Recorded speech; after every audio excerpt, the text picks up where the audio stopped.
Ladies and gentlemen, welcome back to the MSP Online Marketing Podcast by Epwit Digital Services.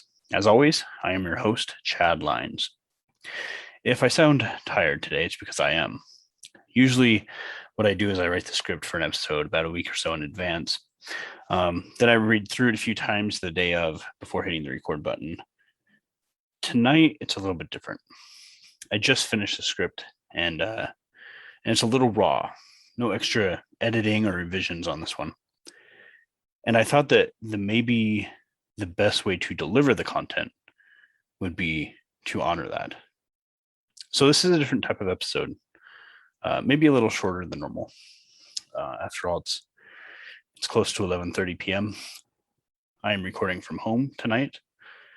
My kids are asleep, or they should be, and the air conditioning is whirring in the background. Today, I wanted to shake things up a little bit. Lately, we've been discussing SEO, and we're going to continue that discussion in the next episode. But this week, I wanted to talk about something a little bit different, something that's been on my mind a lot lately. So I want to talk about breaking the rules. The purpose of this podcast, along with all of our blog posts, ebooks, and the rest of the content that we put out, is really to get you to the point where you're successful. I mean, our whole mission here at Epwit Digital Services revolves around helping other businesses to be successful. And so in all of our content, we try to be true to that. But you can only be successful. Let's see, when we teach you to be successful, right? You can only reach a certain level of success. So I have a problem with that because it's like, for example, when I provide these guidelines of, when you're creating your content, for example, like do these 5 things and your content will be good. Yeah, that's true, but it's not all. It's a Pareto distribution. So if you don't know what a Pareto distribution is, picture a chart showing exponential growth. So there's a long tail, then it shoots up at a sharp incline. The most successful producers in any endeavor really live in that top area. That's the idea of like the top 1% type of thing. And successful content producers are in that curve.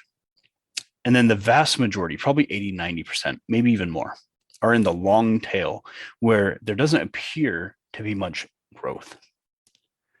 So what I'm teaching you to do is to make it into that curve, maybe like the 75th percentile. And that's fine, but it's not the end game. It's not the 1%. There's that spike in the distribution. And the people that get there, the people that are wildly successful and get into that top 1%, they're not necessarily following the guidelines that I'm teaching you. They're breaking the rules.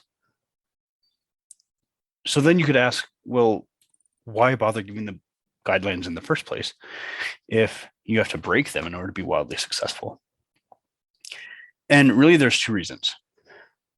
First is because most MSPs, well, really most business owners in general, they don't need that. They don't need to be the 1%. That's not really their goal. Let's use YouTube as an example. So most small and medium business owners are creating content that's meant to promote their real business.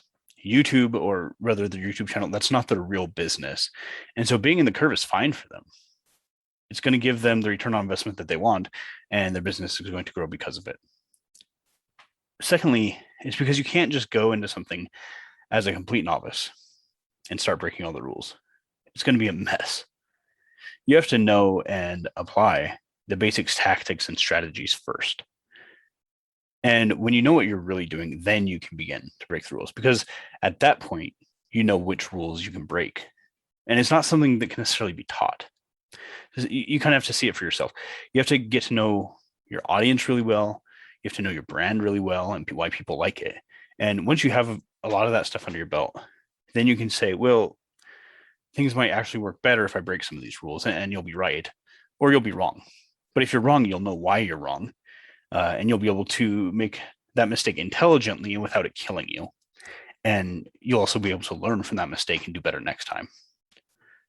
So what we're doing here is we're giving you a foundation that you can use to build your brand, but with the understanding that at some point you'll probably change some of it based on based on the unique factors of your brand and your audience. This will manifest itself over time. But in the meantime, as you follow these guidelines, you'll have success. These guidelines exist for a reason. And the reason is because, generally speaking, they lead to success. Whereas if we taught you,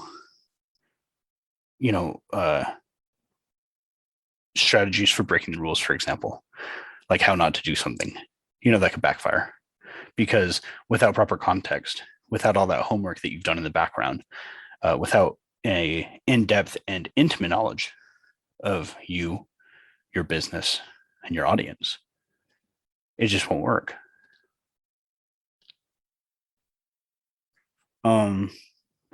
So you'll have success. So as you follow the guidelines, you will have success. It's not like you have to trudge through this mire of failure, but and do all this stuff and just fail consistently along the way before you reach success. That's not what it's like. It's like you'll be successful as long as you're putting in the care and the work. And that's really the biggest differentiator between businesses that are able to market effectively and those that aren't, is the care and the effort that they put in. And so as you're learning, as long as you're doing those things, so by care and work, what I mean is like, you're learning these things, you're dutifully applying what you learn, and so on. And you're not trying to take any shortcuts. And so actually, within the context of what we're talking about now, with, learning all these rules and then being able to break them, you might be tempted to ask, is there some sort of shortcut? And my answer is really no. And okay, so there is one thing you can do, and it's not a shortcut. It's not a shortcut, but maybe it will expedite the process a little bit. And that one thing that you can do is to just be incredibly genuine. We were talking about YouTube earlier, so I think we'll continue using that as an example. That's something that the top creators have in common in a lot of different platforms, but especially on YouTube. They're not really faking it. They're just being themselves. They are putting on a show. I mean, that's the whole point of that particular platform of YouTube, is to put on a show, but they're doing it as themselves. They're not, super fake about it. And sometimes in a way that's quite raw, and they're popular. And it's not because they're necessarily very useful or informative or even entertaining. It's because people like them. If you think of YouTubers like Ryan Toys Review, PewDiePie, and Dan TDM, these ones that appeal to like a mass audience. My kids, they love Ryan Toys Review and Dan TDM, and it's not because they're learning anything, that's for sure. And that principle, it translates into business and brands as well. The idea is that it almost doesn't matter what you're doing, as long as you're genuine about doing it. And why? Because when you're genuine, you can build relationships with your audience. And that's really the point right there. So you have to stop and ask yourself, in all of this content, blog posts, advertisements, social media posts, and so on, you have to ask yourself, am I being genuine? I think about that a lot. After all, am I genuine? And I mean, I try. It's something that I struggle with, though, to be honest. Maybe you can tell as you're listening. And not only do I struggle really with being genuine, but I struggle with coming off as genuine, which is almost as important. Because even when I am 100% genuine, it can be hard for people to spot it. I'm just not very emotive. I think in episode 1, I mentioned that someone said I had a soothing voice. And I think maybe the reason that could be true is because I'm not as emotive as some other people, not as expressive of my feelings. I am honest, though. I mean, there's a difference between being honest and being genuine. I am honest, and I always strive to have, like perfect integrity. Integrity is something that's very, very important to me. But again, having integrity and being genuine are not the same thing. Would you believe me if I said that this is something that keeps me up at night? Being genuine is just that it can be hard, especially since, well, I'll just be honest, I guess. last November, my little brother passed away in a motorcycle accident.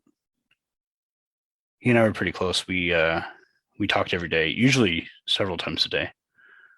And when he passed, it, I guess I'm just not really sure what being genuine means for me. When you lose someone, I think that every day is hard, and things that used to be easy are hard now. And I'm just not really sure that I want to show that, or that really anyone wants to see that. It's just like, well, being genuine is a very personal thing, because to be genuine, you have to be vulnerable. You have to be willing to really, really open up and let people see you, warts and all. And that can be a very frightening and difficult thing to do. And it can, frankly, be emotionally taxing. For most people, I think it's easier to fake it or just hold back. And ultimately, that's just not as effective or maybe rewarding, I would think, as the real thing. So you have to look inside. You have to look at yourself every day and say, am I genuine? And if I'm not, how can I be better? And then you have to begin taking steps to make that happen. And so what does all this have to do with business? Everything, really. Your business is an extension of you. It's a reflection of you. And, if you're listening to this podcast and you're not a business owner, maybe you're a manager or you're in an executive position, then, that's still true. The business over which you have stewardship and responsibility, right? It's a reflection of you. And so if you're running, the finance department, then that department, the way that department runs, everything in it, it's a reflection of you. And that's reflected in the level of service that you provide, the systems that you have in place, the messages that you put out into the world through advertising, or really even through other communication, and especially in the culture that you've cultivated in your company or in your department or whatever the case may be. It all starts with you. And so if you're not genuine, how can you hope for any of that to make a difference or have any kind of positive impact? And that's what it's all about, really, right? People think that entrepreneurship is about making money, but it's not exactly the easiest route to wealth, is it?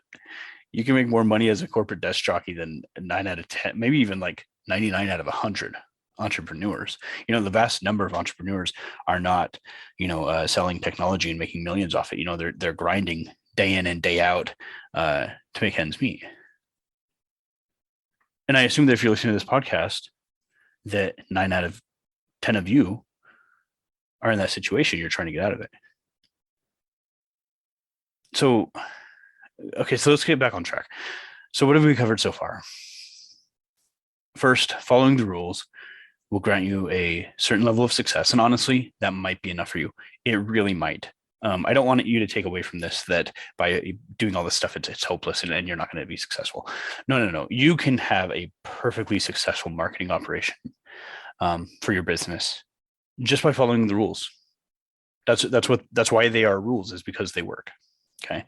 But the big 1% level of success comes from breaking the rules. And you can get there. You have to go through the work to get there, but you can get there. You have to know the rules. So number 3, you have to know the rules and be able to apply them reliably before you can know how to intelligently break them. Let's see, number 4. I think one thing that you can do to really help yourself along that path, again, is to be genuine. Be genuine as a person and be genuine in your business. And by doing that, you build a relationship with your audience. And building a relationship with your audience is really what marketing is. It's communicating the value that you provide to the people out in the world who can use it. Again, this is a short episode.